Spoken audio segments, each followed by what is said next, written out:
तलाक दो, वरना हम जो है ना, हम लड़का मार देंगे, हम लड़की को मार देंगे, हम ये करेंगे वो करेंगे।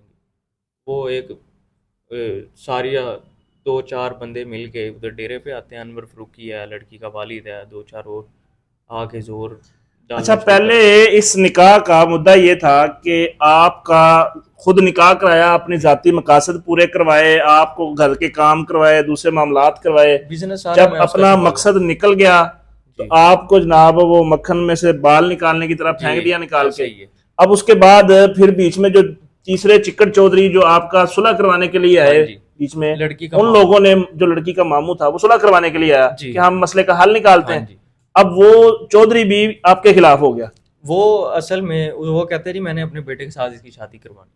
वो उसके अपने कोई ज़ाती मफाद थे, बाकी क्या जाती मुफाद हो सकते हैं कि होंगे। एक शादीशुदा लड़की, उसकी तलाक करवा के उसके बाद उसका जनाब अपने बेटे से निकाह करवाना, क्या मकासद हो सकते हैं? बस हैं कुछ बातें जो कैमरे के सामने नहीं होती बयान।